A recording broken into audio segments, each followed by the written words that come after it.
الرحیم نحمدہ و نصلی علی رسولہ الکریم اما بعد۔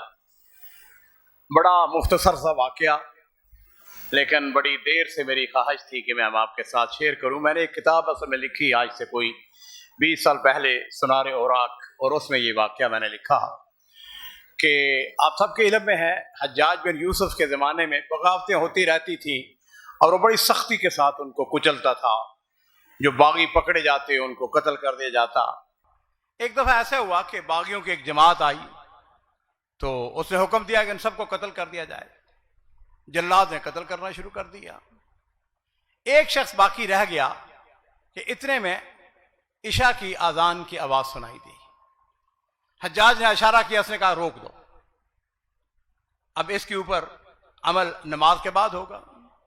نہ جانے اس کے خیال میں، دل میں کیا خیال آیا، اس نے اس کا ایک سالار وہاں پہ بیٹھا ہوتا قتیبہ بن مسلم، اس نے اس قیدی کو کہا کہ یہ قیدی تمہارے سپرد ہے، اس کو اپنے ساتھ گھر لے جاؤ اور کل میرے پاس لے کے آنا، کل اس کو قتل کریں گے۔ تو اس نے کہا ٹھیک ہے، یہ عام سی بات تھی۔ قتیبہ بن مسلم کہتے ہیں کہ ہم وہاں سے فارغ ہوئے، میں نے اپنے قیدی کو ساتھ لیا تو اس قیدی نے راستے میں مجھے کہنے لگا کہ اگر تمہارے اندر کوئی خیر ہے تو میں تم سے ایک بات کرنا چاہتا ہوں۔ میں نے کہا بتاؤ۔ کہنے لگا کہ کچھ لوگوں نے میرے پاس امانتیں رکھی ہوئی ہیں، میرے علاوہ کسی کو علم نہیں ہے، ایسا کرو کہ آج کی رات مجھے اجازت دے دو، میں اپنے گھر جاتا ہوں، جا کے لوگوں کے امانتیں واپس کرتا ہوں اور میں تمہارے ساتھ وعدہ کرتا ہوں کہ کل صبح واپس آ جاؤں گا۔ قتیبہ کہتے ہیں میں نے کہا کوئی بات کرنے والی کرو، کیسی بیوقوف والی بات کر رہے ہو؟ ایسا بھی کبھی ہوا ہے کہ میں تمہیں ابھی رہا کر دوں اور تمہیں کہوں اپنے گھر چلے جاؤ تو تم کیسے واپس آؤ گے؟ اس نے کہا دیکھو میں اللہ کو گواہ بنا کے، اللہ کو ضمانت بنا کے، اللہ کو جعلت اللہ کفیلا، اس نے کہا کہ میں اللہ کو وکیل بنا کے، اللہ کو ضامن بنا کے یہ بات کہتا ہوں کہ میں لازم واپس آ جاؤں گا، بس مجھے چھوڑ دو۔ کہتا ہے میں اس کا انکار کرتا رہا، وہ راستے میں میرے گھر تک میری منتیں سماعتیں کرتا رہا۔ جب میں گھر پہنچا پتہ نہیں میرے دل میں کیا خیال آیا، میں نے کہا واپس آ جاؤ گے؟ اس نے کہا بالکل واپس آ جاؤں گا۔ میں نے کہا جاؤ پھر گھر چلے جاؤ۔ کہتا ہے میں نے اس کو چھوڑ دیا، وہ اپنے گھر بھاگ گیا۔ کہتا ہے جب میں نے اس کو چھوڑ دیا تو بس میرے دل میں خیالات آنے شروع ہو گئے۔ میں نے کہا اب یہ واپس نہیں آئے گا اور کل صبح حجاج نے سب سے میرا سوال کرنا ہے، اسے مجھے قتل کر دینا ہے جی۔ کہتا ہے زندگی کی سب سے لمبی رات میں میرے لیے وہی تھی کہ میں ساری رات اس بات کے اوپر تڑپتا رہا کہ آج میری آخری رات ہے۔ اگلا دن ہوا، فجر طلوع ہوئی، سورج نکلنے سے پہلے پہلے میرے گھر کا دروازہ کھٹکایا گیا۔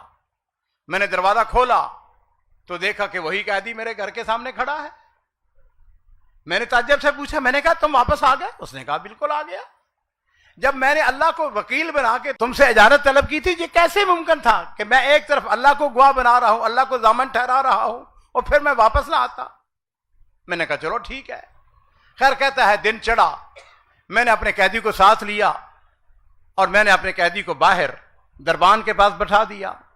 خود میں حجاج کے سامنے پیش ہوا تو حجاج نے دیکھتے ہی مجھے کہا، اس نے کہا کدھر ہے میرا وہ قیدی، کدھر ہے؟ میں نے کہا جناب وہ باہر بیٹھا ہوا ہے دربان کے پاس۔ اس نے کہا بلاؤ اس کو۔ میں نے اشارہ کیا، ایک آدمی اس کو لے آیا۔ جب وہ لے کے آیا تو میں نے حجاج کو اس کا سارا واقعہ بیان کیا کہ کس طریقے سے اس نے امانتوں کو واپس کرنا تھا اور کس طریقے سے اس نے میری منت اور سماجت کی۔ حجاج کے دل میں پتہ نہیں کیا خیال آیا، اس نے کہا وہبت لک، اس نے کہا جاؤ میں نے یہ قیدی تمہارے حوالے کر دیا، جو جیسا جی چاہے اس کے ساتھ سلوک کرو۔ کہتے ہیں میں خوش ہو گیا۔ میں نے اپنے قیدی کو ساتھ لیا، گھر سے باہر آیا، دربار سے باہر آیا تو میں نے قیدی سے کہا، میں نے کہا جاؤ میں نے تم کو آزاد کر دیا۔ اس قیدی نے اپنے منہ کو آسمان کی طرف کر کے کہا لک الحمد یا رب، اسے اللہ کا شکر ادا کیا اور بھاگ گیا۔ اس نے میرے بارے میں میرا کوئی شکریہ ادا نہیں کیا، مجھے یہ تک نہیں کہا کہ تیری مہربانی تو نے مجھ کو رہا کر دیا۔ ہونا تو یہ چاہیے تھا عام حالات کے مطابق وہ میرے پاؤں میں گر جاتا، میری منت سماجہ تو میرا شکریہ ادا کرتا، میری خوشامد کرتا، لیکن اس نے صرف اتنا لفظ کہے، اس نے کہا کہ لک الحمد یا رب۔ خیر وہ چلا گیا۔ میرے دل میں آیا، میں نے کہا کیسا عجیب آدمی ہے یہ ہے نا بدو، اس نے اتنا بھی نہیں کہا کہ میں تیرا شکریہ ادا کروں۔ خیر میں نے کہا بدو آدمی ہے، جاہل آدمی ہے، اس کو کیا، خاموش ہو گیا۔ کہتا ہے اگلے دن ہوا، وہ قیدی پھر میرے پاس آ گیا اور اس نے آ کے ایک بڑا خوبصورت جملہ کہا، میں جو آپ کو سنانا چاہتا ہوں۔ یہاں پہ میں سورۃ جن کے ایک آیت کا حوالہ دینا چاہوں گا کہ اللہ تعالیٰ فرماتے ہیں ان المساجد للہ فلا تدعوا مع اللہ احدا، کہ مسجدیں اللہ کا گھر ہے، اللہ کے علاوہ کسی کو شریک نہ کرو۔ اس نے بدو نے کل صرف اللہ کا شکریہ ادا کیا تھا۔